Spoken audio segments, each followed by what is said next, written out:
आइए मैं डॉक्टर मुस्तफा पंजाबी साहब से, वो रोशन आवाज़ जो हमारे शहर की नुमाइंदगी करती है, और मुझे मालूम है कि सिर्फ मुस्तफा पंजाबी साहब को यह एहसास रहता है कि किस वक्त कितना मुख्तसर बोलना चाहिए।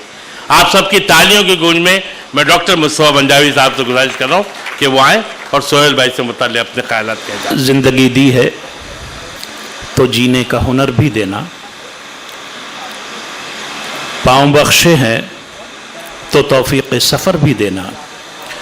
गुफ्तगू तूने सिखाई है कि मैं गूंगा था, अब मैं बोलूँगा तो बातों में असर भी देना।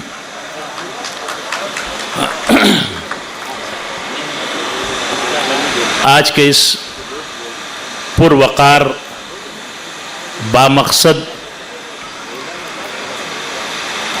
प्रोग्राम में मैं अपने तारुफ में सिर्फ इतना ही कहना चाहता हूँ कि मुझे ये शर्फ हासिल है कि सोहेल भाई मेरे उस्ताद रहे हैं। जनाब सदर मोहतरम मोहम्मद अली पाटनकर साहब, मेहमान खुसूसी जयंत पाटिल जी, हमारे और आप तमाम लोगों के हर दिल अजीज़ प्रिंसिपल सोहेल लोखंडवाला साहब, स्टेज पर बैठे हुए मुख्तदर मोतबर शख्सियात, अमायदीन शहर। वक्त की थोड़ी सी किल्लत है, बातें बहुत हैं करने के लिए।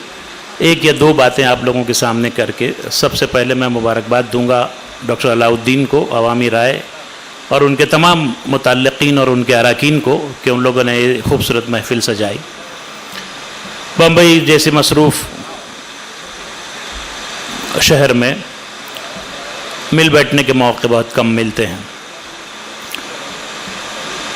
उन्होंने ये मौका निकाला और हम तमाम लोगों को जमा किया। सोहेल भाई की खिदमत के एतराफ़ के लिए एक दिन, एक रात, एक हफ्ता, एक महीना, एक साल भी मुझे लगता है कम है।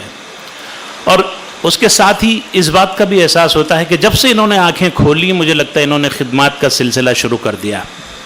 मुझे याद है वो वक्त, मैं हाशमी हाई स्कूल का स्टूडेंट रहा हूँ और हम लोगों के इम्तिहानात चल रहे थे।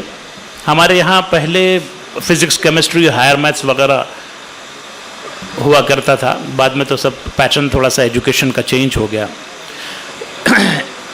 इम्तिहान हॉल में मैं बैठा हुआ था और मेरी हालत बड़ी दिगरगूं थी क्योंकि जो सवालात थे वो मेरी समझ से बाहर थे।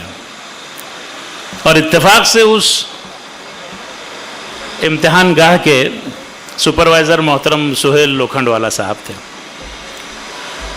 मेरी हालत देखकर इन्होंने आके जिस शफ़क़त से मेरे सर पर हाथ रखा, मेरी पीठ थपथपाई, जितना कुछ भूल चुका था मैं वो सब मुझे याद आ गया। ऐसी शफ़ीक शख्सियत है इनकी। और इन्होंने एक नज़र में पहचान लिया कि ये बहुत परेशान लग रहा है।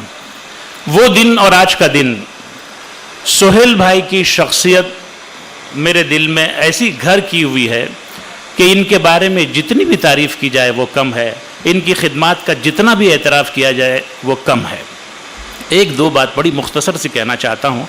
अभी यहाँ बात हुई तो गालिबन यूसुफ भाई ने ये कहा कि उनके बेटे भी बड़े अच्छी पोस्ट पर हैं और उनकी बेटी भी बड़ी अच्छी पोस्ट पर है, तो मुझे फ़ौरन वो बात याद आ गई कि इन्होंने दुआ की और इनको 10 आने अपने घर के ओटले पर मिल गए थे।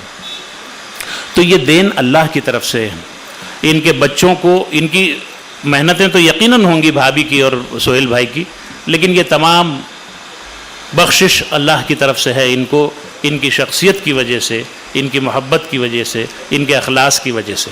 एक बात और डॉक्टर कासिम इमाम ने कही यहाँ कि जो आदमी इनको अपना कोई काम बता देता है उसके बाद वो खुद भूल जाता है, सोहेल भाई याद रखते हैं उसको।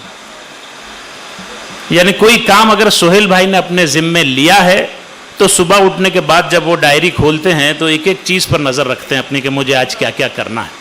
आज के इस दिन पर मैं वारिस पठान साहब को खुश आमदीद कहता हूँ और मैं आज के इस मौके पर आप तमाम लोगों की मौजूदगी में, जो दायस पर हैं वो भी और जो सामने बैठे हैं उन तमाम लोगों की तरफ से सोहेल भाई की सेहत और लंबी हयात के लिए दुआगो हूँ। स्टेज पर जितने लोग बैठे हुए हैं उनकी तरफ से भी और आप तमाम लोगों की तरफ से भी। वक्त ज़्यादा लेना नहीं चाहता। बहुत बहुत शुक्रिया आप लोगों का। अस्सलाम वालेकुम।